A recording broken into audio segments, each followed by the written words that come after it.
राज्याला कोण आलं होतं इथं?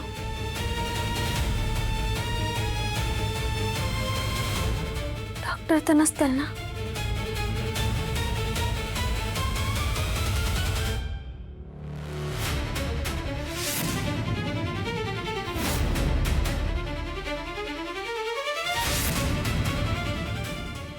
डॉक्टर खोलीत नाहीत. कुठं गेला असतील?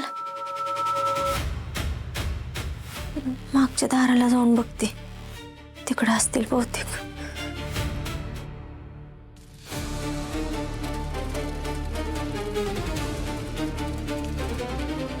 घाबरू नका, लक्ष केंद्रित करा. काही झालं तरी मागे हटवू नका. कुठलाही आवाज येईल, लक्ष विचलित करायचं नाही.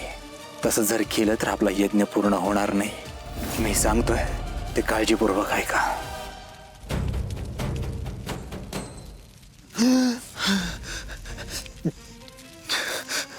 दिसतंय मला दिसतंय तुमचा श्राप विरघळतोय.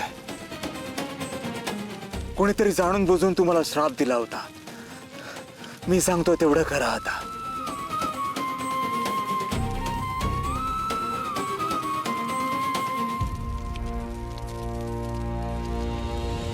हे घ्या, हे खाऊन टाका. हे द्रव्य प्राशन करा. एक नवरा म्हणून तुम्हाला हे द्रव्य प्राशन केलंच पाहिजे. घाबरू नका. कुठलीही शंका कुशंका मनात आणू नका. किंतु परंतु मनात ठेवू नका, नाहीतर हा यज्ञ सफल होणार नाही. तुम्हाला पुत्र प्राप्ती होणार नाही. पुत्र प्राप्तीसाठी तुम्हाला हे द्रव्य प्राशन करावंच लागेल. पुत्र प्राप्ती हवी आहे? हो महाराज. प्राशन करा.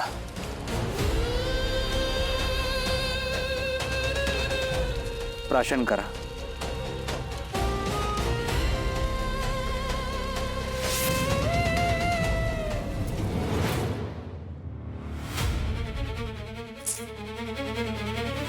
कुठं गेले असतील डॉक्टर? त्यांच्या खोलीत पण नाहीत ते. मागच्या दाराला गेले तर तिकडं पण नव्हते.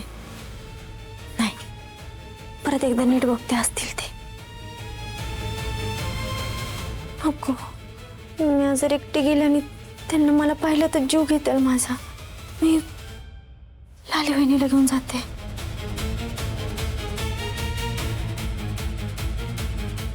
लाली वहिनी, लाली वहिनी. डॉक्टर नाही त्यांच्या खोलीत. खोलीत नाही? नाही. कुठे गेलं? काहीतरी कांड करायला गेला असणार आहे. चल ना, जाऊन बघू. चल, कुठे जायचं? तिकडे जाऊ. चल.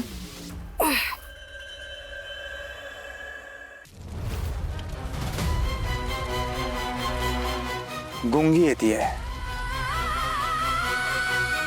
म्हणजे यज्ञ फळाला लागतोय. इकडे लक्ष द्या. माझ्या हाताकडे बघा. तुम्हाला 2 मिनिटांसाठी भगवंत आपल्या जवळ बोलवतायत.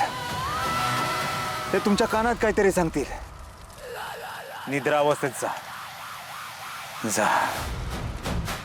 महाराज, अहो काय झालं तुम्हाला? महाराज यांना काही होणार तर नाही ना? काही होणार नाही. बघा ना कसे करतायत. अहो उठा ना. लक्ष इकडे केंद्रित करा. यज्ञाकडे लक्ष ठेवा. लक्ष विचलित होऊ देऊ नका, नाहीतर तुम्हाला पुत्र प्राप्ती होणार नाही. ही झाली यांची आहुती.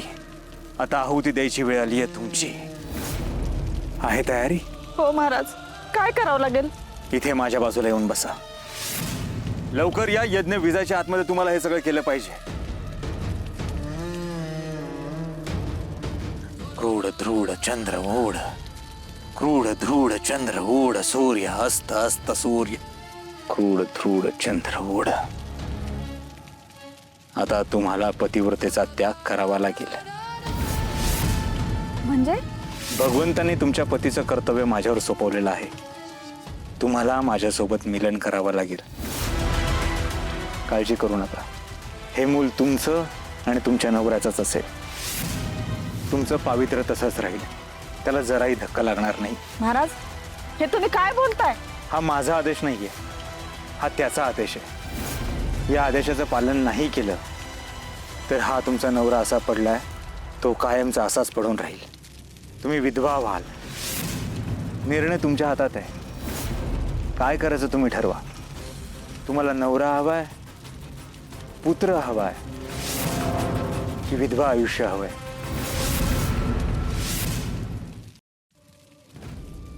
ठीक आहे, तुमच्या मनात अजूनही शंका असेल तर आपण त्या शंकेचं निरसन करूयात. भगवंता, यांच्या मनात अजूनही किंतु परंतु आहे. अजूनही शंका कुशंका आहेत. त्याचं निरसन तूच कर. तूच काय तो कौल दे.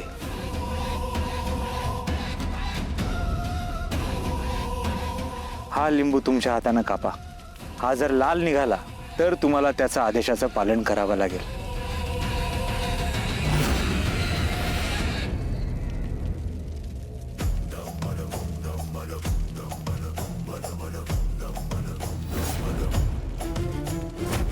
महाराज, चमत्कार झाला. लिंबू लाल निघाला म्हणजे हा कौल चांगला आहे महाराज. मला पुत्रप्राप्ती नक्की होणार. महाराज, मी तयार आहे महाराज. तुम्हाला भगवंताच्या आदेशाचं पालन करायचंय. या, माझ्या मागे या.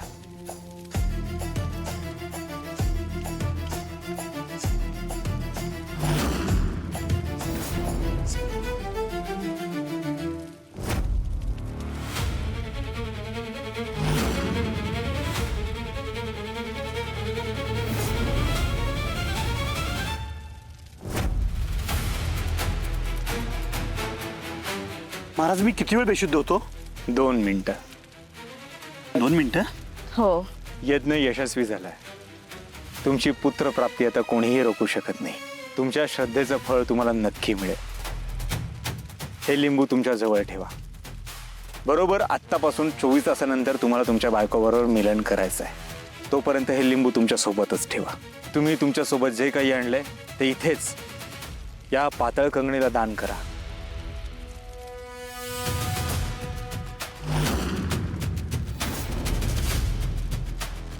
एवढे पैसे? 2 लाख आहेत महाराज. खरं तर एवढे पैसे जनकल्याणासाठी तुम्ही देताय, ही खूप मोठी गोष्ट आहे. यातला एकही रुपया इकडे तिकडे खर्च होणार नाही. इथला पै पैसा जनकल्याणासाठीच खर्च होईल. या तुम्ही.